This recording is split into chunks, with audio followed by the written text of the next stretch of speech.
Karaikal port ద్వారా 8,400 metric టన్నులు తెచ్చుకున్నాం.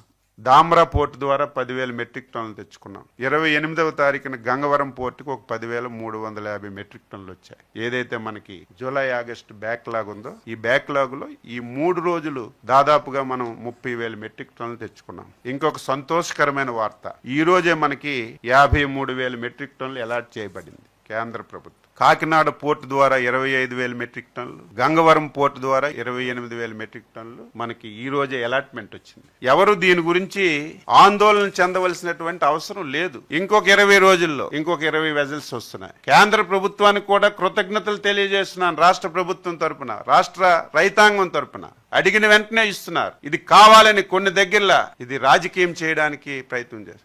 మీరు సాక్షి పేపర్ చూడండి, తెల్లవారితే లైన్లో ఉన్నారంట. ఏమండి, మనం ఒక ఇంటికి భోజనాలకు వెళ్తే భోజనం పెడతా, బఫే భోజనం పెట్టేటప్పుడు అందరం ఒకసారి వెళ్తే భోజనం ఎవరికైనా దొరుకుతుంది, లైన్లో ఉండి తీసుకుంటాం. ఎరువులు కూడా లైన్లో ఉండి తీసుకుంటున్నారు.